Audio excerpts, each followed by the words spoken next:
When I came to Chicago and I was doing Negotiator, Bernie took care of me. He took me out to play golf. That was Samuel L. Jackson talking about Bernie Mac. But when it came to Steve Harvey, the tone completely changed. Steve Harvey, I hear y'all take vacations together on the yacht or something. Well, we get on the boat with Magic and Cookie. Steve and Marjorie have their own boat. So why would Jackson throw that kind of shade at Steve? Rumor has it, Steve might have tried to undercut one of his own friends, and the fallout left everyone in the comedy circle talking. Bernie said in the GQ article that when he got Ocean's 11, Steve had reached out to the producer and said he thought he would be a better fit and tried to get the part and blah, blah, blah. And that was some shit that, you just don't do. Word around Hollywood is that some of their old buddies confirmed Steve and Bernie weren't exactly seeing eye to eye back in the day. Apparently, there's a whole hidden story behind that beef. And Jackson knows all the details. Now, Samuel L. Jackson and Steve Harvey are both huge names in the game. Icons, really. And you'd think that would make them allies. Same industry, same era, both black legends with power moves under their belts. But nope, when it comes to these two, there's no brotherly love in sight. Jackson has barely ever been seen hanging out with Harvey. And if you've caught some of his interviews, you can feel the tension. It's like he doesn't even try to hide that he's not exactly part of Steve's fan club. Some folks brush it off as regular Hollywood competition between two men at the top of their game, but others say it runs way deeper than that. Jackson's issue with Harvey isn't just about ego, it's about loyalty, respect, and a friend who's no longer here to defend himself. That friend? None other than the late, great Bernie Mac. See, Jackson reportedly felt like Harvey did Bernie dirty behind the scenes, something that still leaves a bad taste for a lot of people who knew them both. And if that's true, it's no wonder Jackson doesn't vibe with him. Now, Steve Harvey's fame is undeniable. His comedy, that sharp-tongued talk style, the family feud legacy, all of it. He's been grinding for decades. Radio host, TV king, author, businessman, even a self-help guru. But not everyone's buying what he's selling. And guess who's leading the doubters camp? Samuel L. Jackson himself. He's made it clear he's not impressed by Steve's good guy image or his brand of entertainment. While other black entertainers built tight bonds in the industry, like Jackson with Bernie Mac or Steve with Martin Lawrence, these two, they're the rare pair who just can't see eye to eye. Something about their history feels personal and messy. Stay tuned, because what's behind this bad blood might shock you. Their relationship has always been weird. One clearly doesn't like the other, while the other one seems a little too nervous to even cross paths. It's complicated, but that's Hollywood for you. What most folks don't realize is that this tension runs way deeper than people think. For starters, Samuel L. Jackson just doesn't buy into Steve Harvey's perfect gentleman act. Behind that big smile and those motivational speeches, Jackson seems to think Steve isn't the man he claims to be. Not on stage, not off it either. And let's be real, Jackson's not exactly the type to fake it for cameras. Over the years, he's made it pretty obvious that he's not vibing with Steve. But things hit a whole new level when he recently spilled details about how they actually met. A few years back, some glossy vacation photos went viral. Jackson and his wife were spotted chilling on a yacht alongside Steve Harvey, his wife Marjorie, and even Magic Johnson. The internet lost it. Headlines read things like "Life on the Ocean Wave, pals Steve Harvey, Samuel L. Jackson, and Magic Johnson celebrate July 4th in style." Fans thought they were close friends living the billionaire dream. But guess what? Jackson later dropped the truth. That meetup wasn't planned at all. He said he and his wife were simply headed to their own getaway when they randomly bumped into Steve and Marjorie. Judging from Jackson's expression when he told the story, it was clear as day. That yacht moment wasn't friendship, it was pure coincidence. You could almost hear the unspoken message in his tone. We just ran into them? That's it. So why does Jackson keep his distance from Steve? The answer goes all the way back to their old circle. And at the center of it is one man, Bernie Mac. Everyone knows how close Jackson and Bernie were. But Steve Harvey, not so much. Word is Steve had serious issues with Bernie, and it got ugly behind the scenes. See, back in the early 2000s, Steve and Bernie were supposed to be teammates chasing success together. They were both part of the original Kings of Comedy, a powerhouse tour that redefined black comedy. Alongside D.L. Hewley and Cedric the Entertainer, these four legends packed arenas and made millions laugh. The show was a cultural reset. It wasn't just comedy, it was history in the making. But behind the laughter, tension was brewing. Reports later surfaced that Steve wasn't too happy sharing the spotlight, especially with Bernie. Insiders claimed he was trying to edge Bernie out, determined to be the face of the franchise. That's wild when you think about it, considering they were supposed to be brothers in comedy. During that time, each of the Kings had their own signature style. Steve played the smooth-talking host, confident, polished, always teasing the front row with jokes about their clothes, their jobs, even their futures. He knew how to control a crowd, but sometimes that charm came off a little sharp. Bernie, on the other hand, was the real one. Raw, fearless, straight from the heart. He didn't rely on charm, he relied on truth. And that difference, it made fans pick sides fast. To this day, people still debate who was the real king of comedy. But if you ask Jackson, there's no contest. He's Team Bernie all day. So when people wonder why Samuel L. Jackson avoids Steve Harvey like the plague, it's not just ego, it's loyalty. There's a history there, and the cracks started showing long before that fancy yacht photo ever hit the internet. Bernie Mac's comedy hit different, raw, fearless, and straight from real life. His style wasn't just jokes, it was truth wrapped in laughter, and that's exactly why people loved him. But apparently, that same energy had Steve Harvey feeling some type of way. Word on the street is, Steve got a little envious of Bernie's realness, and what started as friendly competition slowly turned into a full-blown feud that never really healed. And guess what? Those whispers that fans have been hearing for years, they're not just rumors anymore. Cedric the Entertainer finally spoke up, confirming that Bernie and Steve didn't always see eye to eye during the original Kings of Comedy tour. Yep, Cedric spilled the tea on Shannon Sharp's Club Shay Shay podcast, saying, yeah, I mean, they were both strong personalities, they just had different viewpoints, but in the end, they managed to work through it.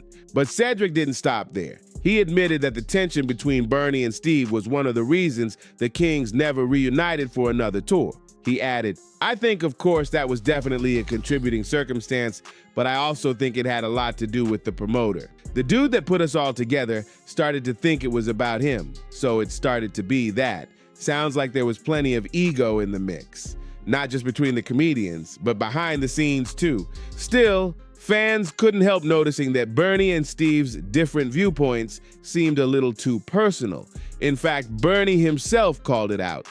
Back in 2003, he told GQ magazine that Steve was jealous and had even tried to block him from landing certain movie roles. That's wild. And years later, Steve addressed Bernie's comments in a 2010 interview, saying he was hurt by it, but the public didn't buy his tears one bit. And social media was ruthless. One fan said, I never liked Steve Harvey.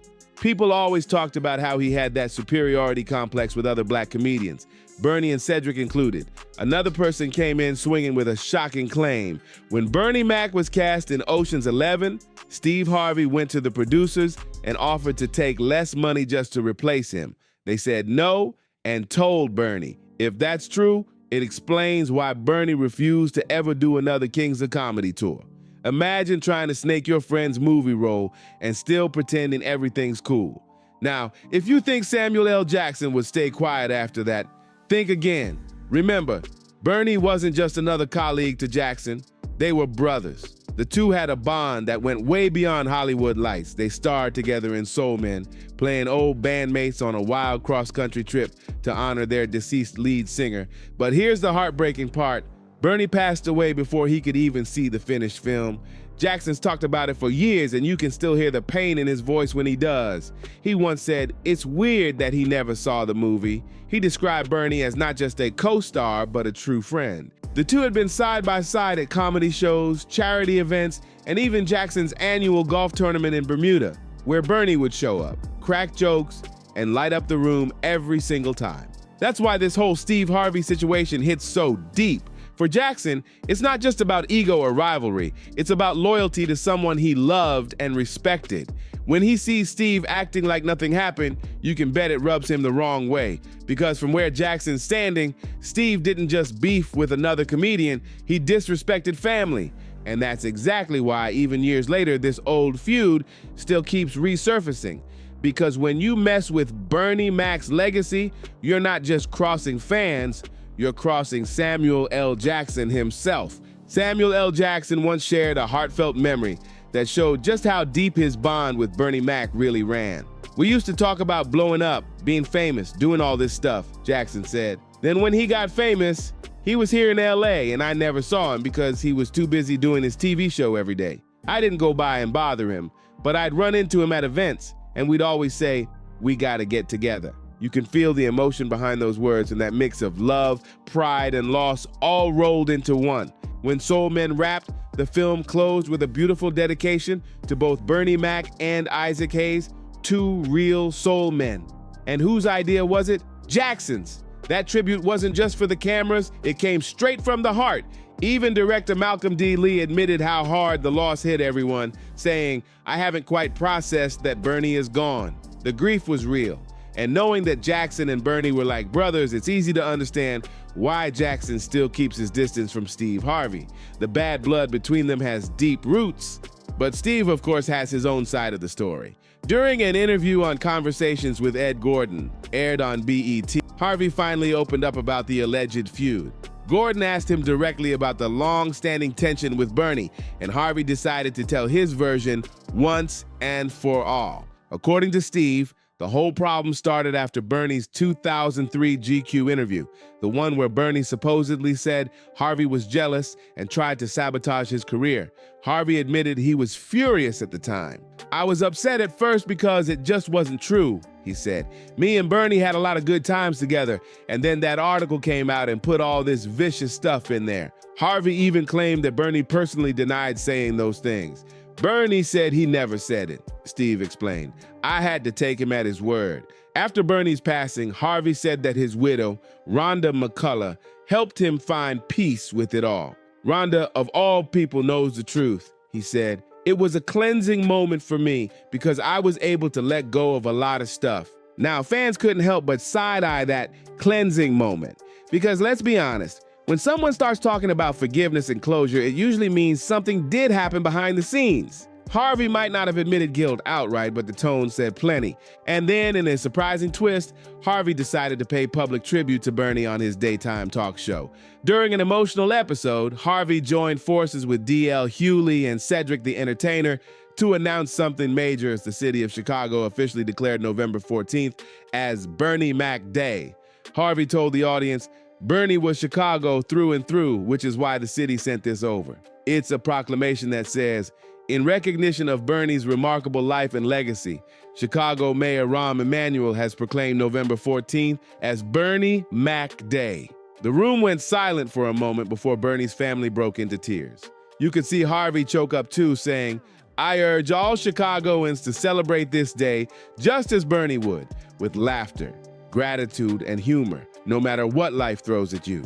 Mike Epps even joined the tribute via satellite, announcing that Bernie's old high school would be renaming its auditorium in his honor. It was emotional, but not everyone was convinced that Harvey's tears were real. Because while the cameras caught Harvey's redemption arc, the fans remembered the pain behind the story. Social media lit up with old clips and comments from people who still believe Harvey betrayed Bernie's trust. One user posted, "Yes, this is true. I've been sour on Steve Harvey ever since. Bernie said this was the one thing that hurt him the most in show business." Another fan was even more blunt, writing, "Bernie Mac was always better than Steve. Harvey was the weak link, and that's why he hated the Mac Man." And that right there is the core of the whole feud. No matter how many tributes or speeches Steve gives, people still feel like something between him and Bernie was never made right. And for Samuel L. Jackson, who saw that brotherhood up close, that unfinished business might just be why he'll never look at Steve Harvey the same way again. People online haven't held back when it comes to Steve Harvey's comedy.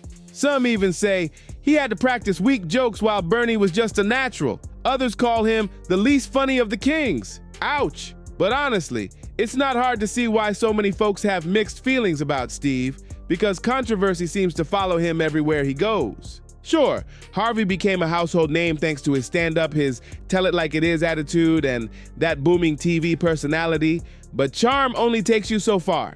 Behind the tailored suits and motivational talk, there's been a long list of scandals, and every few years, another one pops up to remind people why some just can't stand him. One of the most talked about moments when Steve Harvey got into it with fellow comedian Monique, and fans are still debating that one. Normally, when someone appears on a show, they sit back and answer questions. But Monique flipped the script and grilled Steve on his own stage. She brought up her battles with Hollywood and the way she'd been blackballed after calling out unfair treatment. And let's just say, she didn't hold back. Monique didn't just talk about herself either. She name-dropped other heavy hitters in the industry and challenged Harvey directly. She told him straight up that she was punished for speaking her truth, and she expected her peers, especially powerful black entertainers like Steve, to stand up with her instead of staying silent. But Harvey wasn't having it. He pushed back, saying Monique hurt her own career with her public protests and dismissed her Netflix boycott as rich people problems. He even joked, "If we're gonna boycott, are we gonna cancel our subscriptions? Go grab signs and stand outside Netflix." That didn't sit right with a lot of people, especially when Monique fired back, saying too many in their community were quick to throw a sister under the bus instead of standing together. But Steve didn't back down. He looked right at her and said, "You cannot sacrifice yourself. The best thing you can do for poor people is not be one of them." That one line sent shockwaves through social media. Fans called him out for sounding cold and money-obsessed, like success mattered more to him than integrity. And to many, that moment showed the real Steve Harvey, a man who will protect his empire first and ask questions later. But that's just one chapter in a long story of messy headlines. Harvey's critics love to point out how ironic it is that he built a whole brand around giving relationship advice when his own love life has been anything but picture perfect. 3 marriages, multiple cheating rumors, and 2 brutal divorces later, some say Steve's not exactly the guy you'd want coaching you on how to keep a happy home. His second ex-wife, Mary Harvey, even sued him years ago, claiming emotional distress and misconduct. The case got tossed out because it was filed in the wrong state, but it added more fuel to the fire. And then came the whispers that his third marriage, the one to Marjorie Harvey, wasn't as solid as it looked either. Allegations of infidelity swirled again, and fans started questioning if all those sermons about faith and loyalty were just for show. Add to that the sudden cancellation of his talk show, Steve, in 2020. And it's clear Harvey's career hasn't exactly been smooth sailing. The decision blindsided both the audience and Harvey himself. He later admitted he found out through the media before NBC even told him personally. Imagine hosting your own show one day and then reading online that it's over. Harvey called it a gut punch, and you could tell he didn't see it coming. So when people say Steve Harvey's reputation is complicated, they're not wrong. From career clashes and shady rumors to that unforgettable Monique showdown, the man has been through it all. And for someone who loves to preach about morals, money, and motivation, his own story keeps proving that behind every big smile, there's a storm still brewing. When networks suddenly pull the plug on a big-name show, the rumor mill goes wild, and that's exactly what happened when Steve Harvey's talk show got axed. Fans immediately started speculating about what went down behind the scenes. Was it a business move, or was Steve just too hard to deal with? And honestly, the gossip wasn't totally out of nowhere. Just a couple of years earlier, in 2017, Steve had already gone viral for that infamous staff memo, the one where he told his employees not to approach him in the hallway or even knock on his dressing room door. The message was so blunt that it made headlines everywhere. People said it was proof that Harvey wasn't as humble as he liked to appear on camera. And after that, every rumor about him being difficult to work with started sounding a little too believable. So when NBC dropped his show without warning, folks were quick to assume there was more to the story than what the public was told. Between the Monique drama, the relationship scandals, and that alleged attitude backstage, it painted a picture of a man who might have been his own worst enemy. Looking at all these moments together, the feuds, the arrogance accusations, the awkward Hollywood politics, you can almost see a pattern forming. Maybe that's why Samuel L. Jackson keeps his distance. From Bernie Mac to Steve Harvey, the dots connect a little too perfectly. And even though Jackson hasn't openly trashed Steve, his silence says plenty. Still, some fans out there are holding on to hope, thinking maybe, just maybe, time will smooth things over between them. One comment online even read, "Cedric the Entertainer and Steve Harvey are like the new Samuel L. Jackson and Bernie Mac." Maybe that's wishful thinking, or maybe history really does repeat itself. Thanks for watching. Don't forget to like, subscribe, share, and drop your thoughts in the comments, and I'll see you on the next one.